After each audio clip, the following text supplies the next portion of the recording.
हमने तुम्हें पूर्व में बताया कि जो राजा सत्यव्रत थे यही विवस्वान हुए। इनके पुत्र का नाम था सिद्धुम्न। इनके वंश में हुए नवघ, नवघ के नाभाग, नाभाग के भक्त अम्बरीश।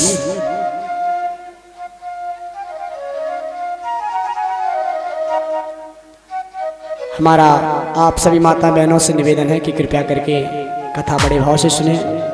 बोलो राधा रानी सरकार की। ये अम्बरीश एक ऐसे भक्त थे जो एकादशी का व्रत किया करते थे भगवान के लिए, और ऐसी एकादशी नहीं करते थे। हम और आप तो एकादशी ऐसी व्रत रखते हैं कि जिस दिन हलवा, रबड़ी, रसमलाई, चमचम, कचौड़ी, पकौड़ी इत्यादि बनते। बोले क्या है? बोले आज एकादशी है। करते तो है फलाहार लेकिन हो जाता है फुलाहार। यह एकादशी के व्रत कैसे करते थे? देखिए माताओं से निवेदन है, 3 प्रकार की एकादशी होती है। एक एकादशी होती है कि दिन एकादशी के दिन कुछ नहीं खाना, शाम को केवल थोड़ा सा फल ले लेना। एक होती है ऐसी एकादशी। दूसरी एकादशी कैसी होती है कि दशमी को शाम से नहीं खाना और एकादशी को कुछ नहीं खाना। वो होती है दूसरी प्रकार की एकादशी। तीसरी प्रकार की एकादशी होती है कि दशमी को चावल नहीं बनना, दशमी को शाम को भोजन नहीं करना और गैस को तो कुछ खाना ही नहीं है, और द्वादशी को सीधा जल पी करके या कुछ खा करके व्रत का नियम करना है। ऐसा 3 प्रकार का एकादशी का आया है शास्त्र में वर्णन। तो ये तीसरी प्रकार की जो एकादशी है वही हमारे भक्त अम्बरीश रहते थे कि एकादश्याम निराहार क्षमाभ्यर्चे जनार्दन। एकादशी का व्रत किया और पूजा करते थे। मंदिर में जाकर के 8 प्रहर कन्हैया की पूजा किया करते थे। किस प्रकार से करते थे श्रवण करो। सुखदेव जी कहते हैं राजन सुनिएगा कि सवै मना कृष्ण पदार विलयो वचांसि वैकुंठ गुणानुवर्णन करो हरिर मंदिर मार्जना दिशो श्रुतिम चकारा च्युत सत् कथोदया।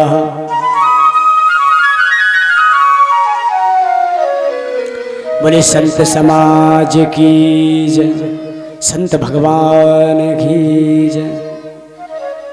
देखिए बीच कथा में यदि कोई संत आ जाए तो आप लोगों को नहीं समझ में आएगा कि हम क्या कह रहे हैं। बीच कथा में जब कोई संत आते हैं तो जो प्यास होता है उसको एक एनर्जी मिल जाती है, करंट मिल जाता है। कथा का एक दूसरा भाव बन जाता है। कोई संत कथा सुनते हैं, कोई ब्राह्मण आते हैं या कोई भगवान के भक्त आते हैं तो प्यास का ऑटोमेटिक भाव बदल जाता है कथा का। तो भगवान सुखदेव जी कहते हैं राजन श्रवण करो एक किस प्रकार से भक्ति करते थे कि सवै मना कृष्ण पदार विंदयो हो। भगवान की सेवा करते थे 8 प्रहर। तो एकादशी का इन्होंने व्रत किया। इनके घर में एक संत जी आए जिनका नाम था दुर्वासा ऋषि। तो इन्होंने दुर्वासा ऋषि का निमंत्रण कर दिया और कहा, दुर्वासा ऋषि का निमंत्रण कर दिया और कहा कि प्रभु आज हमारे घर में आपके भोजन होंगे। दुर्वासा ऋषि ने कहा ठीक है कोई बात नहीं, आपके घर में आपके भोजन मेरे भोजन होंगे कोई बात नहीं, लेकिन हम जब तक बाहर से आए स्नान ध्यान कर लाए तो यमुना जी में स्नान करने के लिए चल देते हैं। लेकिन यहाँ पर ब्राह्मण ने कहा अरे अम्बरीश महाराज कल द्वादशी का क्षीण है, कल द्वादशी तिथि नहीं है। कभी कभी आपने देखा हो तिथि का अभाव हो जाता है, क्षीण हो जाती है, 1-2 घटावड़ी हो जाती है तिथियों में। तो द्वादशी तिथि नहीं थी, त्रयोदशी तिथि लगने वाली थी। दूसरे दिन सायंकालीन हो गया था दुर्वासा ऋषि के आने की बाट देख रहे थे ब्राह्मण देवता और अम्बरीश जी, लेकिन जब वो समय पे नहीं आए तो आज ब्राह्मणों के कहने पर अम्बरीश महाराज ने जल पी लिया। जब जल पी लिया और वहां पर जल पीने के बाद जैसे ही दुर्वासा ऋषि आए तो उनको पता चल गया कि जजमान ने तो हमारे पहले ही भोजन कर लिया। तो आज उनको क्रोध आ गया और कृत्य प्रकट करके कहते हैं जाओ, ये ब्राह्मणों का संतों का अपमान करता, इसलिए इसको जला करके खाक कर दो। आज कृत्या ने जैसे ही आगे बढ़ी तो अम्बरीश महाराज के पास भगवान का सुदर्शन चक्र नियुक्त था। आज उसने सुदर्शन चक्र ने कृत्या को ही जला करके भस्म कर दिया। बोले मेरे भक्तों के ऊपर आंच आ जाए ये मैं होने नहीं दूंगा।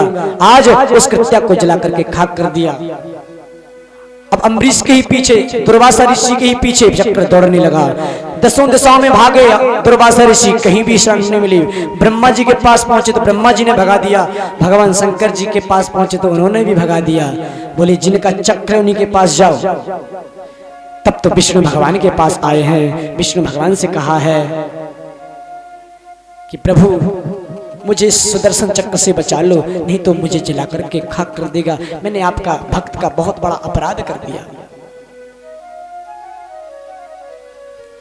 आज भगवान कहते हैं दुर्वासा ऋषि क्षमा करना, मैं भी नहीं बचा सकता, क्योंकि ये मेरा सुदर्शन चक्र इस समय भक्त के अधीन है और मैं भी भक्त के अधीन है। जो भी मेरे भक्त को कष्ट देता है, मेरे भक्त के ऊपर आँच डालता है, तो मैं भी उसको नहीं बचा सकता। फिर उस भक्त के क्रोध से मैं भी नहीं बचा सकता। इसलिए जिस भक्त का तुमने अपराध किया उसी भक्त की शरण में जाओ, तभी ये सुदर्शन चक्र तुम्हें बचा पाएगा। यहं भक्त पराधीनो हे स्वतंत्र इव ध्वजा साधु भ्रष्ट हृदयो भक्त जना प्रिया। इस समय मैं अपने भक्त के अधीन हूं, मैं नहीं बचा सकता। तब तो आज दुर्वासा ऋषि निराश होकर के भक्त अम्बरीश के चरणों में गिर पड़े। बोले भक्तराज मुझे इस सुदर्शन चक्र से बचाइए, नहीं तो मुझे जला करके खाक कर देगा। तब सुदर्शन चक्र से भक्त अम्बरीश ने कहा भैया यदि मैंने वास्तव में कन्हैया की उस कृष्ण की भक्ति की है तो उस भक्ति के प्रीति की सौगंध है तुम्हें। अब तुम शांत हो जाओ, रुक जाओ, इनके ज्वर को शांत कर दो। तब सुदर्शन चक्र मान जाता है, रुक जाता है। यदि नो भगवान प्रीता एका सर्वगुणो श्रेया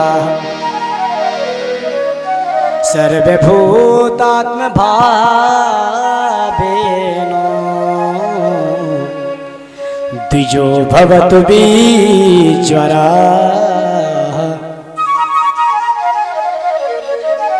इन ब्राह्मण देवता का बिज्वर माने ज्वर को शांत कर दीजिए, पीड़ा को शांत कर दीजिएगा। तब सुदर्शन चक्र माने जाते हैं। तो दुर्वासा ऋषि आज भक्तों की महिमा गाने लगते हैं। अहो अनंत दासानाम महत्वम दृष्ट मध्य में कृतागसोपि यद ब्राजन मंगलानी समीह से। आज मैंने भगवान के भक्तों को देख लिया कि जो भगवान के भक्त होते हैं उनका कोई भी बाल बांका नहीं कर सकता। आज इन भक्तों के चरणों में प्रणाम है। इस प्रकार से सुखदेव जी वर्णन करते हैं कि भगवान की महत्ता और भक्तों की महत्ता ये है कि कृत्या ने भी कुछ नहीं कर पाया।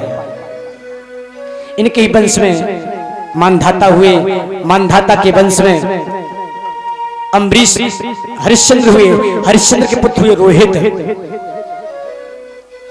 ये जो मुसलमानों की उत्पत्ति हुई है इस गांव में भी हूं, तो भैया वो भी सुन ले। भागवत के नवम स्कंद में आया है कि विश्वामित्र जी के 100 पुत्र थे। कथा कायदे से सुनना, 100 पुत्र थे।